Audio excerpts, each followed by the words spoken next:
Bienvenidos al resumen de lo que se verá en el capítulo 3 de Solo Leveling.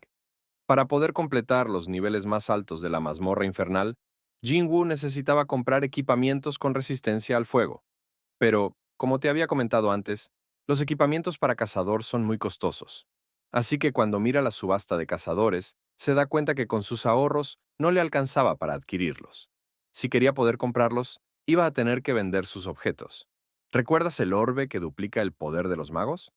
Bueno, el mejor objeto que aumenta las estadísticas de los magos nada más logra aumentarlas un 50%, y tenía un precio altísimo, así que estaba seguro de que conseguiría una gran cantidad de dinero. Solo había un problema. ¿Cómo explicaba que un rango E hubiera conseguido un objeto tan valioso? Necesitaba una coartada, y afortunadamente, el gremio Hunters estaba solicitando mineros para trabajar en una mazmorra de rango A. Su plan era perfecto: infiltrarse como minero y fingir que había conseguido el objeto en esa mazmorra. Y así lo hizo. El presidente de la Asociación de Cazadores estaba averiguando más sobre Jinwoo, y de repente le llegó la noticia de que se había unido a la incursión. Cuando escuchó que era la incursión del gremio Hunters, se desilusionó y pensó que al final había sucumbido ante el dinero. Pero cuando le dijeron que se había unido como minero, terminó con esta cara. Jinwoo llega a su primer día de trabajo como minero. Esto es algo que hasta el momento no habíamos visto. Estábamos acostumbrados a mazmorras de bajo rango, donde el mismo equipo de ataque se encargaba de extraer los minerales y los núcleos de los monstruos. Pero en la mazmorra de rango alto, esto no es posible. Son muy grandes y difíciles de completar. Por tanto, para poder realizar todos los trabajos eficientemente, se necesita un equipo para cada tarea. Primero está el equipo de asalto, que entran primero y limpian toda la mazmorra exceptuando al jefe. Luego entra el equipo recolector, que se encarga de sacar todos los cuerpos de los monstruos.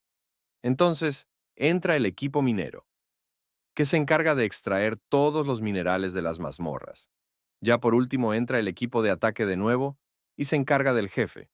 El equipo de ataque estaba conformado por la fuerza élite más poderosa de todo el país: el cazador rango S, conocido como el soldado definitivo, y líder del gremio Hunters, el señor Choi Jong-in. La cazadora rango S, conocida como la bailarina y sublíder del gremio Hunters, la señorita Cha Ha-in. Y también un montón de cazadores de rango A y rango B. Aquí podemos ver un poquito de las habilidades de Choi Jong, que son increíbles. Con una sola bola de fuego, es capaz de derrotar un montón de monstruos rango A. También podemos apreciar la increíble coordinación del equipo entero, quienes actuaban a la perfección bajo el mandato de su líder. Y por un comentario de nuestro prota, nos dan a conocer que la señorita Cha Ha-in es más poderosa que el señor Choi Jong, e incluso la llega a comparar con el líder de la Asociación de Cazadores. Cuando los cazadores salieron, finalmente era el turno de la mano de obra. Es muy gracioso que incluso, en un grupo minero, el prota sigue recibiendo discriminación por ser un rango B. Claro que con una sola mirada, dejó callado al que trataba de molestarlo. Y cuando vieron la velocidad con la que trabajaba, nadie podía creerlo. Ya habían pasado varias horas, y el equipo minero se preparaba para ir a almorzar. Esta era la oportunidad que estaba esperando Jingu. Así que les dice que ya había comido, y se iba a quedar trabajando. Quería ver cómo era el jefe de una mazmorra de rango A, el cual era este gigante. Tenía muchas ganas de comprobar su fuerza, de retarlo, pero eso sería una estrategia muy baja. El gremio Hunters que pagó por ese portal perdería una gran cantidad de dinero, y mientras llegaba a una decisión, la señorita Cha aparece. Ella le pregunta que qué rayos está haciendo, y Jingu de inmediato esconde sus armas, aunque ella alcanzó a verlas, pero como fue solo por un momento, no estaba segura de lo que vio. Jingu le dice que se perdió, y la señorita Cha le cree. Le dice que tiene que alejarse de ese lugar de inmediato. Era la habitación del jefe, y si de casualidad llegaba a despertarlo, todos morirían. Jingu se disculpa y se larga de inmediato. Es entonces cuando ella se impresiona. Pide que regrese y le da una olfateada. Olía bien. No podía creerlo. Ok, para que entiendan esto, se lo explican al prota más adelante. Al parecer, ciertas personas al despertar contraen una sensibilidad a los olores. Y por alguna razón para ellos, los cazadores emanan un olor hediondo. Pero Jingu era todo lo contrario. Olía bien.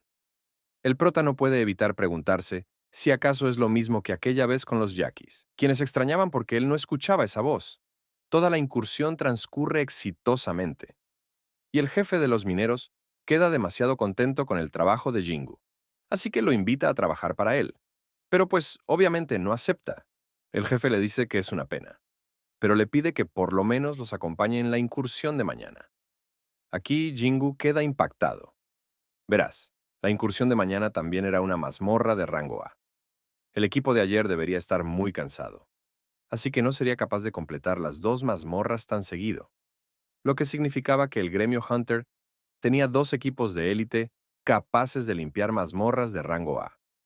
Quería averiguar un poco más de esto, así que acepta. Durante la noche, la señorita Cha llama a alguien del gremio y le pide más información acerca de Sun Yu Wo. No podía dejar de pensar en él. Quería saber por qué. Él era diferente. ¿Por qué uno apestaba como los demás? Y se sorprendió mucho al enterarse de que el señor Choi Jong-in también había llamado para averiguar sobre él. El tipo del gremio le dice que estuvo averiguando lo más que pudo, pero no logró hallar nada.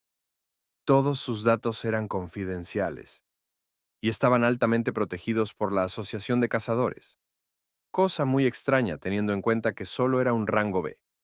Si quitábamos los dos rangos S de la fuerza principal, el equipo B del gremio Hunters estaría al mismo nivel. Aquí se le presenta una gran oportunidad a Jingu, y es que resulta que el portador del equipo no había podido asistir ese día. El portador es el que carga los equipamientos. Así que preguntaron a los mineros si alguno estaba interesado en ayudarlos con la tarea. Nadie aceptaba. ¿Quién aceptó? Sin dudarlo, dos veces. Comienzan con la incursión. Todos le dicen a Jingu que no tenga miedo, que nada va a sucederle, que la única forma de que eso pasase es que todo el equipo sea masacrado. Los primeros monstruos no se hacen esperar, y de la nada aparecen unos chacales de mazmorra. Logran derrotarlos fácilmente, pero no entendían por qué estaban allí. Verán, los chacales de mazmorra son monstruos de rango C. Por tal motivo, en una mazmorra de rango A serían devorados por los demás monstruos, y aunque estuvieran en manada, no tendrían la capacidad de cazar a ninguna otra especie, por lo que no tenían forma de subsistir. Analizando los cadáveres, Jingu se da cuenta de algo. Esos chacales tenían correa. Alguien o algo los estaba domesticando. Dicho y hecho, un grupo de altos orcos aparece, y todos quieren matar a Jingu, pero quedan fríos. Esto se debe a que un solo alto orco tiene más o menos el poder que un cazador de rango A, y lo que tenían enfrente eran 22 altos orco. Su fuerza de ataque solo contaba con 17 rangos A, y los rango B, por su parte, no tenían ninguna posibilidad de derrotarlos. La balanza estaba completamente desequilibrada. Los cazadores hacen su mejor esfuerzo, pero es inútil. Comienzan a ser destrozados uno a uno. Para su fortuna, sus sanadores eran increíbles. Tenían la habilidad para incluso restaurar extremidades cortadas. Pero llega un punto en el que no pueden mantenerse, y cuando están al borde de ser asesinados, Jingu se ve en la obligación de intervenir, aunque lo hace usando sigilo, para que no se den cuenta. Los cazadores no entendían qué estaba pasando. Solo veían cómo orcos morían de la nada. Y se daban cuenta que de repente la batalla se hacía muy sencilla. La única que se dio cuenta de la realidad es esta hechicera, ya que ella tiene la habilidad de ver a través del sigilo, pero supuso que Jingu tenía alguna razón para ocultar sus habilidades. Así que lo dejó pasar. Cuando logran sobrevivir a los altos orcos, viene una difícil decisión: continuar con la excursión o retirarse. Era difícil decidir ya que el líder de la incursión estaba a prueba. Era su primera vez liderando, y si completaba la mazmorra, se convertiría en el líder oficial del equipo de ataque B. Cualquiera se vería tentado por completarla, pero él fue sensato y les ordenó a todos retirarse. El problema es que la salida del portal había sido sellada con magia. Las hechiceras podían abrirla con algo de tiempo, pero cuando lo intentaron, un hechizo de maldición cayó sobre todos, y antes de que se dieran cuenta, estaban rodeados por un ejército completo de altos orcos. Lo peculiar es que estos orcos pueden hablar, aunque luego nos damos cuenta de que no es así, sino que el jefe de la mazmorra estaba hablando a través de ellos, el gran Callaghan. Él les ofrece dos opciones: morir a manos de sus soldados o seguir sus órdenes.